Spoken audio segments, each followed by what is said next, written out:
నమస్తే, నేను Yashoda. Welcome to Pallavi TV. ఖమ్మంలో జరిగిన దారుణ ఘటన గురించి అంతా మాట్లాడుకుంటున్నారు. అతని మైండ్ సెట్ ఏంటి, ప్రస్తుతం అతని మీద పోక్సో కేసు నమోదైంది, దాని పరిణామాలు ఎట్లా ఉంటాయి మాట్లాడదాం. మనతో పాటు BJP leader, legal expert Mounika Sunkara madam ఉన్నారు. మేడం నమస్తే. జీ నమస్తే madam, first of all mind set చెప్పండి నాకు, లీగల్ ఎక్స్పర్ట్ గా అసలు ఈ మైండ్ సెట్ ని మనం ఎట్లా మాట్లాడొచ్చు? 12 ఏళ్ల పిల్ల, 50 ఏళ్ల వాడు, ఒక తండ్రి వయసు, అసలు ఏంటి ఈ మైండ్ సెట్ గురించి ఏం చెప్పొచ్చు? ఇది క్రూయల్ క్రిమినల్ మైండ్ సెట్ ఏదైతే ఉంటుందో అది రెగ్యులర్ గా బ్రెయిన్ వాష్ అయ్యే మైండ్ సెట్ ఇది. ఓకే, తెలంగాణ ఆడబిడ్డల్ని నగ్నంగా బతుకమ్మ ఆడించడం కూడా ఈ క్రూయల్ మైండ్ సెట్ కిందకి వస్తుంది. కశ్మీర్ హిందువులను మీరు మగవాళ్ళంతా ఇక్కడి నుంచి వెళ్ళిపోండి, మీ ఆడవాళ్ళని ఇక్కడనే ఉంచి వెళ్ళండి అనేది కూడా ఇదే మైండ్ సెట్ కిందకి వస్తుంది. గిరిజా టిక్కు అనే ఆమెను కశ్మీర్ లో అత్యాచారం చేసి ఆమెను నిలువుగా చీల్చేసింది. సో ఈ మైండ్ సెట్ అనేది రెగ్యులర్ గా బ్రెయిన్ వాష్ అవుతున్న మైండ్ సెట్ కాబట్టి ఈ బ్రెయిన్ వాష్ ఎక్కడి నుంచి అవుతుంది, ఈ బ్రెయిన్ వాష్ ఇంకెన్ని వందల సంవత్సరాలు ఉండబోతుంది అనేది మనుషులుగా ఆలోచించాలి. ఇక్కడ మతం కంటే కూడా వాళ్ళకు వస్తున్న ఆ మైండ్ సెట్ దేని నుంచి వస్తుంది, ఏ బుక్ చదవడం వల్ల ఇట్లాంటి క్రూయల్ మైండ్ గా తయారవుతున్నారు వీళ్ళు, ఆ బుక్ ని ఎందుకు ఇంకా ప్రపంచం టాలరేట్ చేస్తుంది. మరి ప్రపంచ దేశాలు అన్ని అంటే మీ దేశంలో వీళ్ళ వల్ల లా అండ్ ఆర్డర్ డిస్టర్బ్ అవుతుంది కాబట్టి మీ దేశంలో ఉండని అని చూసుకుంటుంటే రేపు అది మళ్ళీ మీ దేశానికి కూడా వస్తుంది అన్న విషయాన్ని ప్రపంచం అంతా గమనిస్తే అప్పుడు దీన్ని ఏదైనా చేయడానికి దీనికి ప్రాబ్లం కి సొల్యూషన్ వస్తుంది. లేకపోతే ఈ మైండ్ సెట్ తోని ఆ బుక్ చదివి ఆడవాళ్ళ మీద ఇట్లా దౌర్జన్యాలు చేయడం, లవ్ జిహాద్ చేయడం. 12 ఏళ్ల పిల్లని చూస్తే వాడికి ఎట్లా ఫీల్ వచ్చింది? సరే, ఒక పెద్ద యుక్త వయసురాల మహిళ అంటే ఏమో అనుకోవచ్చు. 12 ఏళ్ల పిల్లను చేయడమే కాకుండా పిల్లని పైనుంచి కిందికి పడేసి, అసలు పడేసే ముందు అంటే చావు కూడా అంత భయంకరమైన చావు ఇస్తావా? నీకు అంత క్రూయల్టీ ఏం చేసింది? చిన్న పిల్ల కదా, అది నీకు ఏం ద్రోహం చేసింది? అంటే స్వతహాగా లోపలనే ఉన్న ద్వేషం, అది హిందూ మహిళ, హిందూ ఆడపిల్ల అనే ఆ ద్వేషం, ఆ పగ, ఆ అసహ్యం నరనరాల్లో నింపుకొని ప్రతి వారం దాన్ని బ్రెయిన్ వాష్ చేసుకుంటూ చిన్న పిల్ల అనే సోయి కూడా లేకుండా ఆ పిల్లని ఎక్స్ప్లాయిట్ చేసి ఎక్కడ మళ్ళీ నా పేరు చెప్తుందో అని దాన్ని 3 ఫ్లోర్ల నుంచి కింద పడేసి, ఇట్లాంటి వాళ్లకు శిక్ష వేయాలన్నా, చిన్నారికి న్యాయం జరగాలన్నా డబుల్ ఇంజన్ సర్కార్, భారతీయ జనతా పార్టీ సర్కార్ ఉంటే తప్ప జరగదు. ఇప్పుడు పోక్సో కేసు వెంటనే ప్రభుత్వం రియాక్ట్ అయింది, గౌస్ పాషా మీద పోక్సో కేసు నమోదైంది. అంటే నెక్స్ట్ ఎట్లా ఉంటే కరెక్ట్, ఏమవుతుంది మేడం ఈ కేసుతో? పోక్సో అయింది కాబట్టి ఇనిషియల్ గా రిమాండ్ కి వెళ్తారు. 14 days వాడు అక్కడ సేఫే కదా. ఓకే, అట్లాంటి వాడికి ఫుడ్ అక్కడ పెట్టి మేపడం ఎందుకు? సరే, ఏదో పోక్సో కేసులో హర్ట్ అయింది, చేసిండు, వెళ్ళిపోయింది, అట్లా కాదు కదా. ఇక్కడ క్రూయల్టీ మిక్స్ ఉంది కదా. ఇక్కడ POCSO at the same time attentive murder రెండు ఉన్నాయి. అట్లాంటి వాడిని ఇప్పుడు 14 రోజులు మేపుతున్నారు చూడండి జైల్లో పెట్టి. వాడికి ఇప్పుడు భారీ సెక్యూరిటీ ఇస్తారు బయటకు వచ్చినాక, ఎందుకంటే ప్రజలంతా పోయి వాడిని ఎక్కడ గౌస్ పాషాని సేవ్ చేయడానికి కూడా ప్రయత్నాలు జరుగుతున్నట్లు తెలుస్తుంది. గౌస్ పాషా, మొహమ్మద్ గౌస్ పాషాని సేవ్ చేస్తారు, ఎందుకంటే కాంగ్రెస్ అంటే ముస్లిం, ముస్లిం అంటే కాంగ్రెస్ కాబట్టి. ఇప్పుడు మొహమ్మద్ గౌస్ పాషాని ఎన్కౌంటర్ చేసే దమ్ము రేవంత్ రెడ్డికి ఉందా? కాంగ్రెస్ లేదు. బీఆర్ఎస్ ఉందా? బీఆర్ఎస్ కి కూడా లేదు.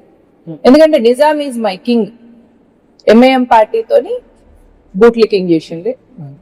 ఎంఐఎం పార్టీ చేతిలో కీలు బొమ్మల్లా ఉన్నది బీఆర్ఎస్. అందుకే వాళ్ళు కూడా అన్నారు కారు వాళ్ళది కానీ స్టీరింగ్ మా చేతుల్లో ఉంది. వీళ్ళు బ్లేటెంట్ గా కాంగ్రెస్ అంటే ముస్లిం, ముస్లిం అంటే కాంగ్రెస్. కాబట్టి ప్రజలు ఎట్లాంటి ప్రభుత్వాన్ని ఎన్నుకున్నారు అనేది ప్రజలు ఆలోచించుకోవాలి. అడ్డిమారి గుడ్డి దెబ్బల గవర్నమెంట్ ఫామ్ చేసిండు రేవంత్ రెడ్డి. ఫామ్ చేసినాకనైనా కనీసం కొంచెమన్నా నైతికత అనేది చూపించుకోవాలి కదా. ఎందుకు ఇంకా మొహమ్మద్ పాషాని జైల్లో మేపుతున్నారు? ఇది నా క్వశ్చన్. అక్కడ 2 ఉన్నాయి, పోక్సో కేసు, అటెంప్టివ్ మర్డర్. పోనీ ఎవరి మీద? చిన్న పిల్ల మీద. దానికి అసలు ఆ పాప ఏమంటుంది? సాయిబ్ అంకుల్ అంటుంది. వీడియో చూడండి, ఇట్లా ఏడుపు వచ్చింది నాకు. నేను ఆ పాపను చూడలేదు, ఆ ఫేస్ కూడా మనకు కవర్ అయి ఉంటది. వింటుంటే, దాని మాట వింటుంటే ఎంత ఫెయిర్గా ఉంది చూడండి అమ్మాయి మనసు. ఏం క్రూయల్టీ నా మీద జరిగింది అని కూడా తెలియదు పాపకి. అందుకే సాయిబ్ అంకుల్ నా వెనుకొచ్చిండు, సాయిబ్ అంకుల్ నన్ను పడేసిండు ఇట్లా చెప్తుంది పాప. కాబట్టి ఈ మైండ్ సెట్ ఉన్న వాళ్ళను ఒక్క క్షణం కూడా వీళ్ళు భూమి మీద బ్రతకడానికి వీల్లేదు. ఎందుకు మనం బిఎన్ఎస్ లో భారతీయ న్యాయ సంహిత ఇప్పుడు లేటెస్ట్ అందులోనే ఇంత దారుణమైన అంటే ఒక లిమిట్ దాటి దారుణంగా అఘాయిత్యాలు చేసే వాళ్ళ మీద చట్టాలే శిక్షలే కఠినంగా ఉండే పరిస్థితి లేదా? జ్యుడిషియరీ ప్రాసెస్ వేరేలా ఉంటది యశోద, అండ్ నేచురల్ జస్టిస్ అని ఒకటి ఉంటది. అంటే ఇన్స్టెంట్ గా జస్టిస్ ఇచ్చేయడం, క్రైమ్ ని బట్టి ఆ క్రైమ్ ఇంటెన్సిటీని బట్టి ఇన్స్టెంట్ జస్టిస్ అంటారు. అట్లా జస్టిస్ ఇచ్చిన వాళ్ళను, అట్లా చేసిన వాళ్ళను ఎన్కౌంటర్ స్పెషలిస్ట్ అంటారు. ఓకే, ఎన్కౌంటర్ చేయాలని ఇప్పుడు నిజానికి సొంత పార్టీ నేతలు హరీష్ రావు ఇట్లాంటి వాళ్ళు కూడా డిమాండ్ చేస్తున్న పరిస్థితి, ఉరి తీయాలని, ఎన్కౌంటర్ చేయాలని. ఈ పరిణామాన్ని ఎట్లా చూడొచ్చు? అంటే నిజంగా అది సరిపోతుందా? ఇప్పుడు పోక్సో కేసు వేసి మీరు అన్నట్లు జైల్లో పెట్టడం అక్కడి వరకు సరిపోతుందా? నెక్స్ట్ స్టెప్ ఎట్లా ఉండే అవకాశం ఉంటుంది? ఇక్కడ పోక్సో, అటెంప్టివ్ మర్డర్ రెండు వేసినా కూడా నేను అనేది అదే, ఇంటెన్సిటీ ఆఫ్ ద క్రైమ్ ని బట్టి నేచురల్ జస్టిస్ కి వెళ్ళాలి. ఓకే, జ్యుడిషియరీ ప్రాసెస్ ప్రొసీజర్ వేరేలా ఉంటది. ఓకే, ఆ జ్యుడిషియరీ ప్రాసెస్ ప్రొసీజర్ లో వీడిని మేపొద్దు అంటే వీడు క్రైమ్ క్రిమినల్ కాదు, రాక్షసుడు. ఇది క్రైమ్ అంటే మీరు ఏదో ప్లాన్ చేసి ఒక వ్యక్తి మిమ్మల్ని ఏమన్నా బాధించడం అట్లా చేసినప్పుడు రివెంజ్ ప్రాసెస్ లో మీరు క్రైమ్ చేయడం మిమ్మల్ని క్రిమినల్ అంటారు. He's not criminal, he's beyond crime. రాక్షసుల్ని మనుషుల సమాజంలో ఉంచుకోవద్దు. మనం ఎట్లయితే ఇప్పుడు మనం జంతువులు, క్రూర మృగాలను మనం మన సొసైటీలో ఉంచాం, అవి అడవుల్లో ఉంటాయి. అట్లనే ఈ రాక్షసులు భూమి మీద మనుషులతో పాటు తిరగకూడదు. బిఆర్ఎస్ పార్టీ నుంచి ఎన్కౌంటర్ చేయాలి అనే మాట రావడం అనేది అప్రిషియేట్. నిజమైతే ఎన్కౌంటర్ చేయాలి. ఒక్క భూమి మీద ఒక్క నూక కూడా ఉండొద్దు వీడికి. అట్లాంటిది 14 days అక్కడ ఉంచి ఇప్పుడు మేపుతారు. ఈ కాంగ్రెస్ కి వాడిని ఎన్కౌంటర్ చేసే దమ్ము ధైర్యం ఉండదంటారు. అంటే మీ ఆలోచన బయటకు వస్తాడని అనుకుంటున్నారా, లేకపోతే ఒక పనిష్మెంట్ తోని క్లోజ్ అవుతుంది అనుకుంటున్నారా? ఏమనుకుంటున్నారు? ఏమనిపిస్తోంది? రేవంత్ రెడ్డికి చిత్తశుద్ధి ఉంటే ఎన్కౌంటర్ చేస్తాడు. రేవంత్ రెడ్డికి చిత్తశుద్ధి లేకపోతే ఏమైనా చేస్తాడు. వాడిని మేపడము, వాడి ప్రొటెక్షన్ కూడా. ఇదంతా చూసి భరించి మనము కాంగ్రెస్ ముక్త తెలంగాణ చేయాలి. కాంగ్రెస్ ముక్త ఇవన్నీ చూడలేక మనము కాంగ్రెస్ ముక్త తెలంగాణ చేయడం తప్ప వేరే ఆప్షన్ లేదు. మౌనిక గారు, నిర్భయ అలాగే పోక్సో ఈ రెండు చట్టాలు కూడా చాలా కఠినతరమైన చట్టాలు. వీటికి సంబంధించి శిక్షలు ఎట్లా ఉంటాయి? ఇప్పుడు మీరు చెప్తున్నారు పోక్సో అండ్ అటెంప్ట్ మర్డర్ రెండు కంబైన్డ్ ఉన్నప్పుడు శిక్ష ఏమైనా తీవ్రంగా ఉండే అవకాశం ఉందా? నిర్భయ కూడా చాలా కఠినతరమైన చట్టం కింద ఉన్న ఒకటే అంటారు కదా, దానికి శిక్షలు ఎట్లా ఉంటాయి? పడితే మాక్సిమం శిక్ష ఎంతవరకు వెళ్ళొచ్చు? Being an advocate, loop holes of the law గురించి నాకు మాట్లాడడం ఇష్టం లేదు. ఓకే, ఒకటి. రెండు, మనం ఏదైతే ఫీల్డ్ లో ఉంటున్నామో ఆ ఫీల్డ్ లో ఉన్న లూప్ హోల్స్ గురించి వెళ్ళి ఎత్తి చూపాలని అనిపించదు ఎవరికి. నిర్భయ విషయం మీరు మాట్లాడింది కాబట్టి, నిర్భయ ఇష్యూలో ఒక వ్యక్తి జువెనైల్ గా మొహమ్మద్ అహ్మద్ అని ఉన్నాడు. అతన్ని అసలు శిక్ష పడలేదు. రిహాబిలిటేషన్ సెంటర్ కింద వాడికి డబ్బులు ఇచ్చి ఒక ఓన్ బిజినెస్ స్టార్ట్ చేసుకునే అవకాశం ఇచ్చారు. ఎంత ఏజ్? 17.5 years. 17.5 years తోని ఒక మహిళను రేప్ చేయగలిగిండు సక్సెస్ఫుల్ గా. అంటే వాడు ఇంకా జువెనైల్ కింద వాడికి రిహాబిలిటేషన్ ఇచ్చింది అంటే ఆలోచించండి. నిర్భయ విషయం. పోక్సో విషయంగా వస్తే మైనర్ లో 2 types ఉంటది. ఒకటి ప్రీ టీన్స్, పోస్ట్ టీన్. అంటే 13 years లోపు అమ్మాయిల మీద జరిగిన దాన్ని సీరియస్ క్రైమ్ గా కన్సిడర్ చేయాలి.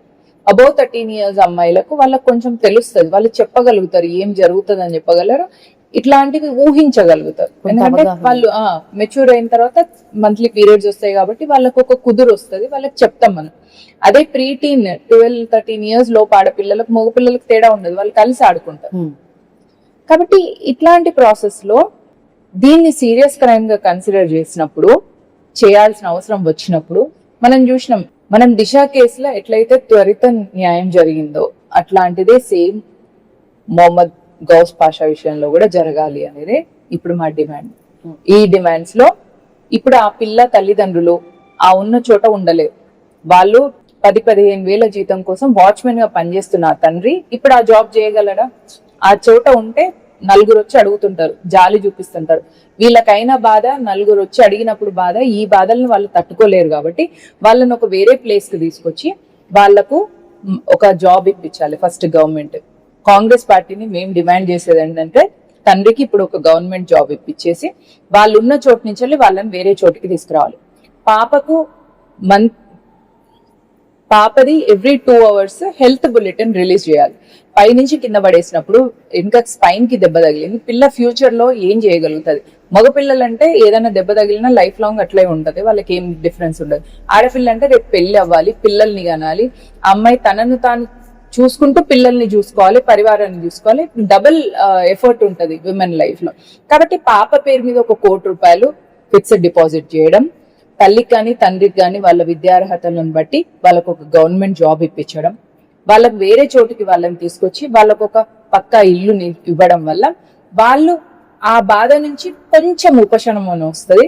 పాప ఫ్యూచర్ లో ఏం కాబోతుంది అంటే పాపకు ఫ్యూచర్ లో స్కూల్ గానీ, ఆ అమ్మాయికి సంబంధించిన హెల్త్ ఇష్యూస్ కానీ, ఎందుకంటే ఈ ఇష్యూ ఇంత చిన్నప్పుడే జరిగింది పాప మీద కాబట్టి ఆమెకు కంటిన్యూస్ గా హెల్త్ రిలేటెడ్ ఇష్యూస్ లేస్తూ ఉంటాయి every new phase of our life లో. ఆ టైంలో ఎప్పటికప్పుడు అమ్మాయికి ట్రీట్మెంట్ కానీ ఇవన్నీ కూడా చేయాల్సిన అవసరం ఉన్నది. వీటన్నిటిని కూడా ఏదొకటి తక్కువ కాకుండా చేయాలి అనేసి మేము డిమాండ్ చేస్తున్నాం. ఈ డిమాండ్స్ లలో last but not least judicial enquiry proper గా జరిగి మొహమ్మద్ గౌస్ ని ఎంత తొందరగా వీలైతే అంత తొందరగా ఉరి తీయాలి. ఉరి తీస్తారా లేదా ఎన్కౌంటర్ చేస్తారా అనేది ప్రభుత్వానికి వదిలేస్తాం, కానీ ఎక్కువ రోజులు దీన్ని ఆపితే మాత్రం దీన్ని పెద్ద ఉద్యమంగా చేస్తాం. మా డిమాండ్లన్నింటినీ ఫుల్ఫిల్ చేయాల్సిన బాధ్యత ఇప్పుడు రేవంత్ రెడ్డి సర్కార్ మీద ఉంది. ఎస్, మీ ఫేస్బుక్ త్రూ కూడా చూస్తున్నాను, ఈ ఘటన మీద మీరు చాలా అగ్రెసివ్ గా స్పందిస్తున్నారు. ఒకవేళ నిజానికి మీరు కోరుకున్నట్లు గౌత్ వాసాని ఇంకా పోషించే ప్రాసెస్ జరుగుతున్నా ఈ అమ్మాయికి మీరు అన్న విధంగా న్యాయం జరగకపోయినా మీ యాక్షన్ ప్లాన్ ఎట్లా ఉండే అవకాశం? ఖచ్చితంగా పార్టీ ఒక ప్రణాళికబద్ధంగా ఇవ్వబోతుందండి.